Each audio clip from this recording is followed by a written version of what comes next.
So, sino ang nagtatanim ng mga halaman dito? Lola ko po, tapos magulang ko rin po. Si Lola, saka, ayun. So, halika, itour natin sila sa magandang garden nyo at napakalawak. So, tara, samahan mo ako sa, samahan mo ako sa pag-ikot. Gusto mo bang maging vlogger?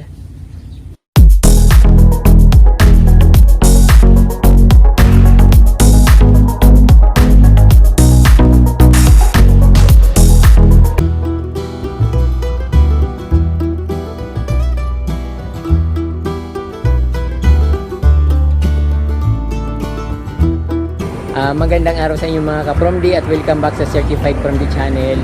Masayang masaya ako sa araw na ito dahil may nakita akong napakagandang garden at napakalawak. So hindi ko nga akalain na i-accommodate nila ako, tapos in-invite pa nila ako na dito na lang kumain. Sabi ko wag na lang, gusto ko lang na-feature yung garden nila dahil napakaganda at talagang napaka-cozy. Parang hindi mo akalain na nasa isang baryo tapos open lang yung nila, walang bakod. Pag dumang ka sa kalsada, sobrang gandang dating. So that time na pumunta dito yung friend ko, pumunta kami ng Legazpi.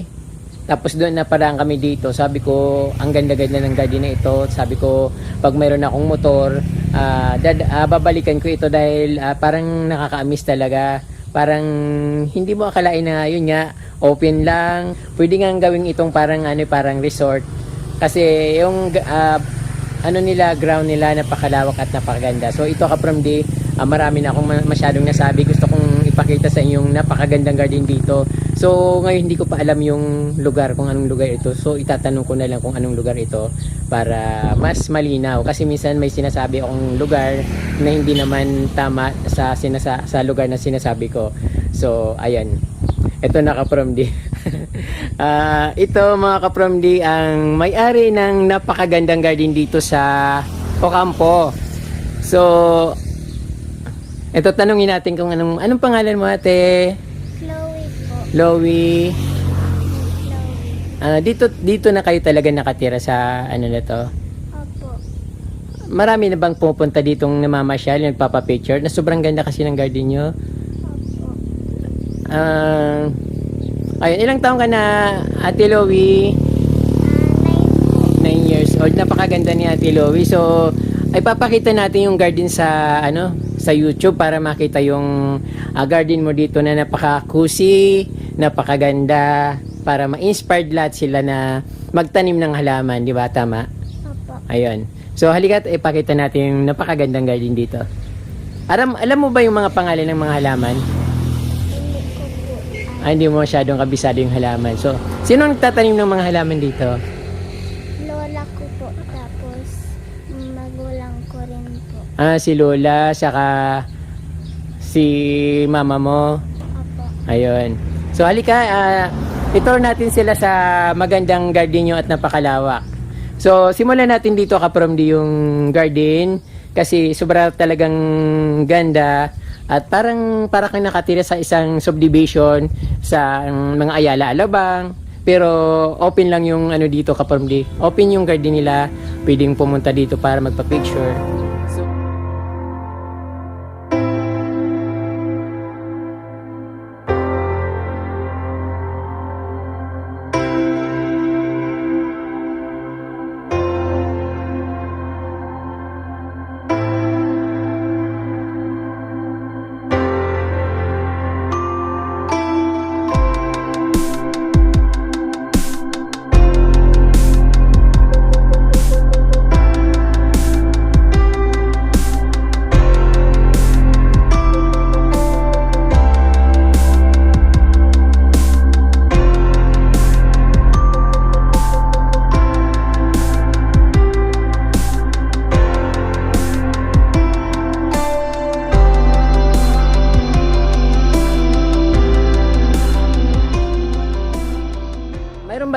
mayroon ba ditong parang falls dati?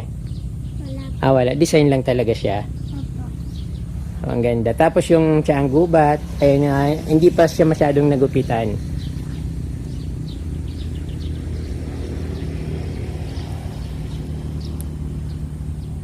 At dito, mga bromeliads na kaaya-aya at napakaganda.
Mga may bird sa ilalim. Ang sarap magtambay dito ka from deep, sarap magpa-picture. Mayroon siyang mga tiger orchids dito sa nakakapit sa mismo sa sa puno ng balite.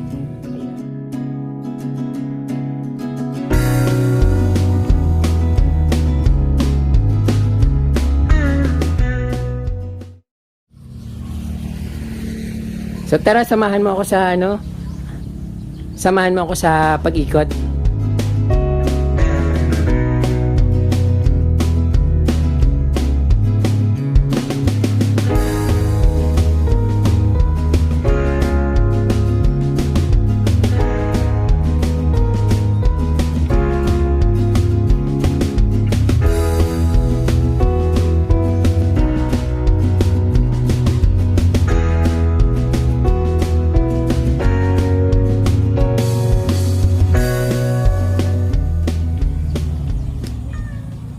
Sino nag-ayos ng mga halaman? Lola? Opo. Nasaan si Lola? Ay, nandun po sa tindahan. May tindahan po kasi kami doon. Sa sentro? Opo. Ang ganda talaga.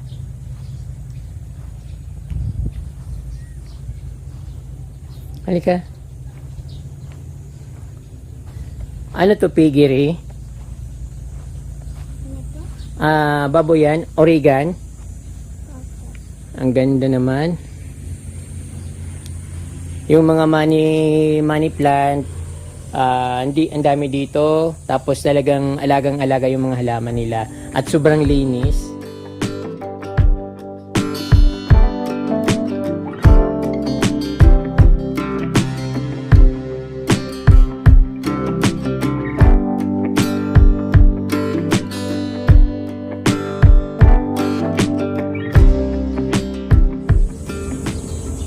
Dito naman ito sa backyard ng kanilang bahay, napakalawak, saka napakalinis talaga. Palagi akong sinasabi malinis kasi sobrang linis ka from day.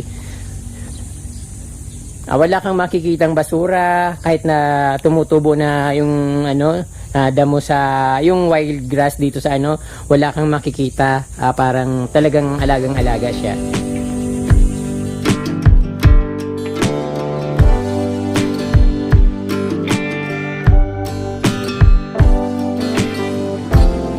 Future vlogger natin, future plantita.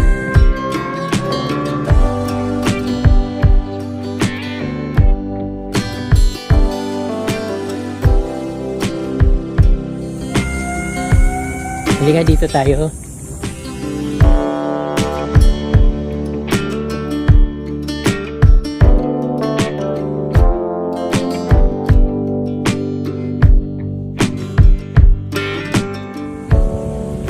Parang hindi ko ma-explain yung ganda ng garden nila kasi ibang klase eh.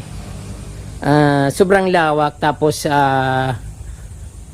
parang resort, parang sa ng hotel, mga 5-star hotel. Yung ganun yung dating nung kanilang garden.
magandang halaman din ito. Parang kamag-anak siya ng Anastasia ba yun?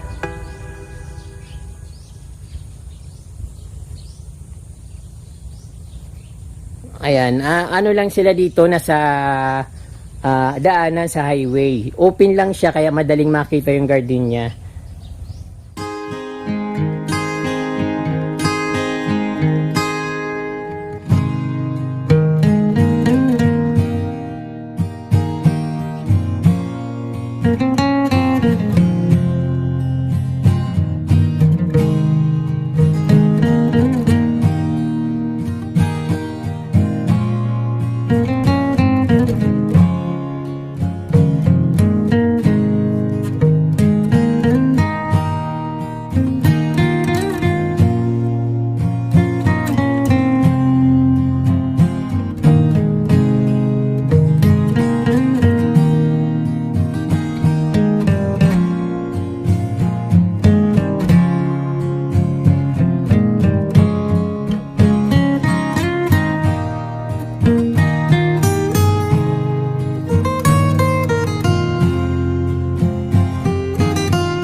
Tapos overlooking Mount Iriga.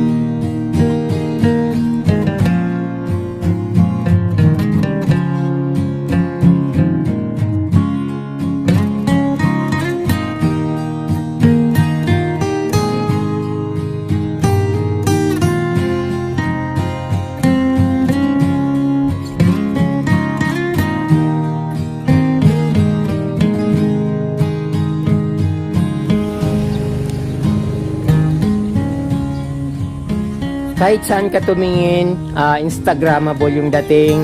Kahit saan ka pumwesto, pwede kang magpa-picture kasi sobrang ganda. Ayun, pwede kang umupo sa mga sa grass, sa sobrang linis niya.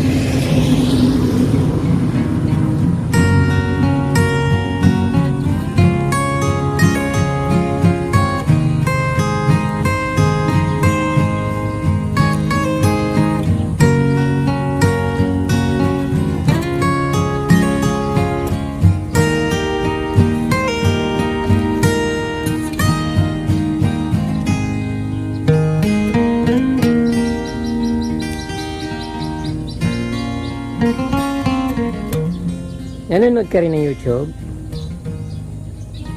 Anong pinapanood mo mga games? Ano po? Cartoons.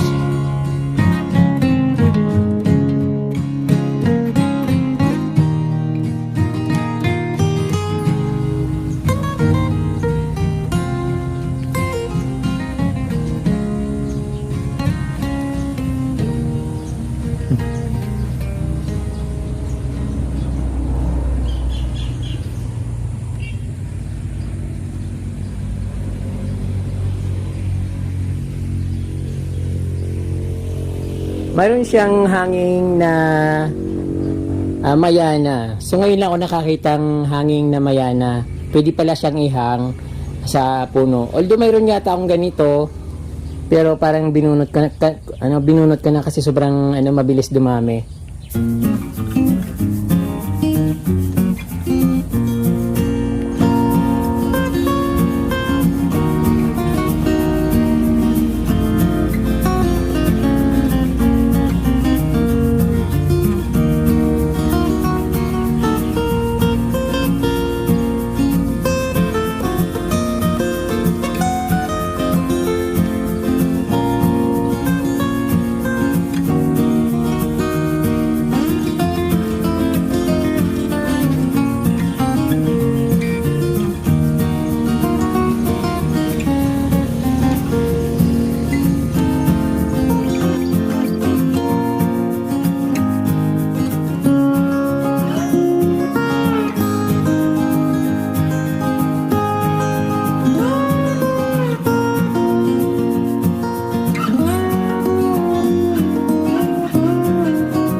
Napaka-cozy ng kanilang balkonahe dito.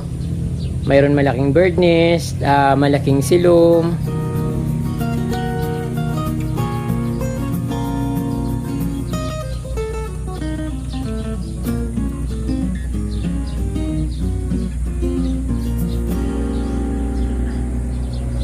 Grabe. Tapos sa paligid niya is nature. Marinig mo yung mga huni ng ibon.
Sino naglilinis ng garden? Ang ganda-ganda naman.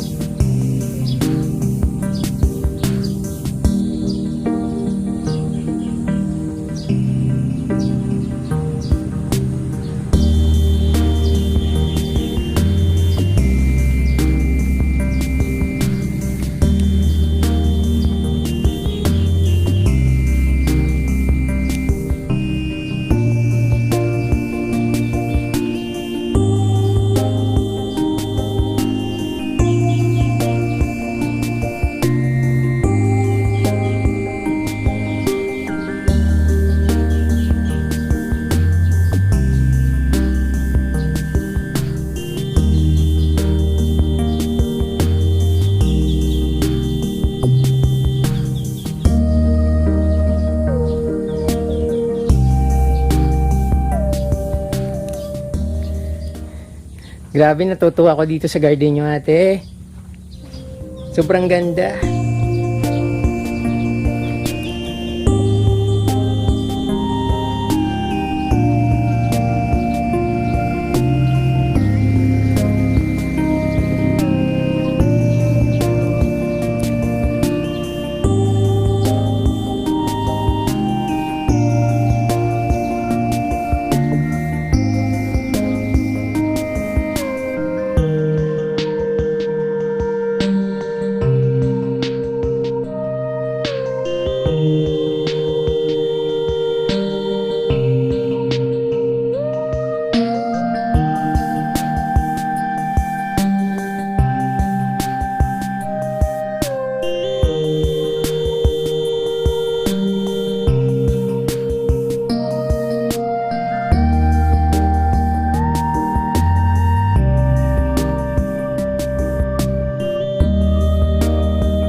May handaan pwedeng idaos dito, makakausapin lang yung may-ari. Tapos napakaganda, no? Pwedeng gawing kasalan, birthday yan, at maglagay lang ditong mga table sa napakalawak na garden.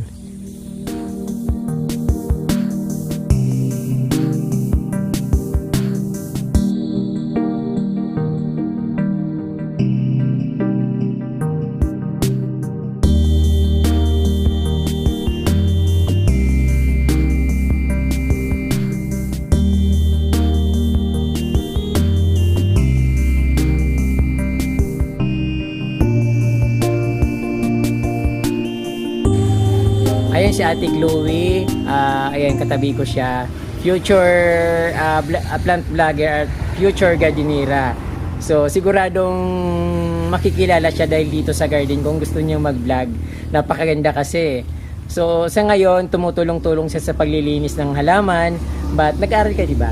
Apo. Nag-aaral si Ate Chloe at ayun, tapos pag tapos na siya mag-aral, tumutulong siya sa pag bubunot-bunot ng mga damo, pag-aalis ng mga basura, di ba?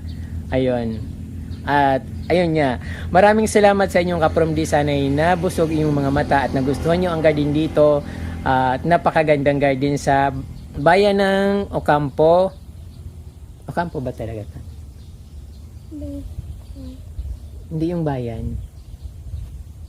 hindi ko po masyadong So hindi masyado, alam ko na sa Ocampo ito, no, sa may strawberry farm din yun, di ba? May strawberry farm. Alam mo yung strawberry farm?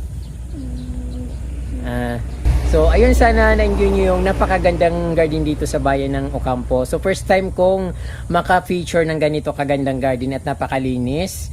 Talaga naman na parang hindi mo masasabi na nasa probinsya. Parang isang garden ng billionaire or millionaire. Kasi sobrang ganda. Parang wala silang katulong. May katulong ba kayo? wala po. So wala silang katulong at ang naglilinis silang dito, ang kanyang lula, ang kanyang mama at papa. At syempre, tumutulong din si Ate Chloe sa paglilinis ng halaman pag wala siyang pasok. So ayan, marami pong salamat sa inyong panunood. Sana'y nagustuhan niyo po ang munting vlog ko dito sa bayan ng Ocampo, Camarines Sur. At huwag niyo pong kalimutan mag-subscribe at pindutin po yung notification bell para updated po kayo sa aking mga bagong post na videos dahil napakarami kong ipapakita sa inyo na napakagandang garden dito sa palibot-libot ng Camarines Sur at sa ibang lugar pa. Hunos makarating din ako sa inyong lugar dyan sa mga iba't ibang probinsya. Maraming pong salamat ka From D at Diyos mabalos. Bye!